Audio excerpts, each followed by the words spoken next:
Ini pelik tapi benar. Simpan emas sebenarnya boleh ubah tabiat dan attitude seseorang. Sambil serius tau. Dulu sebelum pandai simpan emas, sebenarnya ramai yang jenis gatal tangan, suka scroll media sosial sana sini.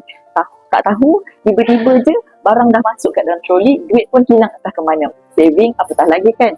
Memang selalu tak cukup. Sebab kita seronok berbelanja dulu. Nanti bila ada duit gaji lebih, barulah rasa perlu simpan. Tapi bila kita dah mula simpan dalam bentuk emas, perangai terus berubah. Setiap pagi rasa tak sabar nak tengok harga emas. Bila gaji masuk, perkara pertama yang terlintas bukan lagi shopping, tapi nak tambah gram emas hari ini. Siapa yang dah rasa macam ni, mesti dia senyum seorang-seorang. Senyum puas hati. Sebab gram dia makin lama, makin besar. Sebenarnya, nak ubah attitude bukan senang. Tapi kalau dengan emas, kita jadi lebih disiplin.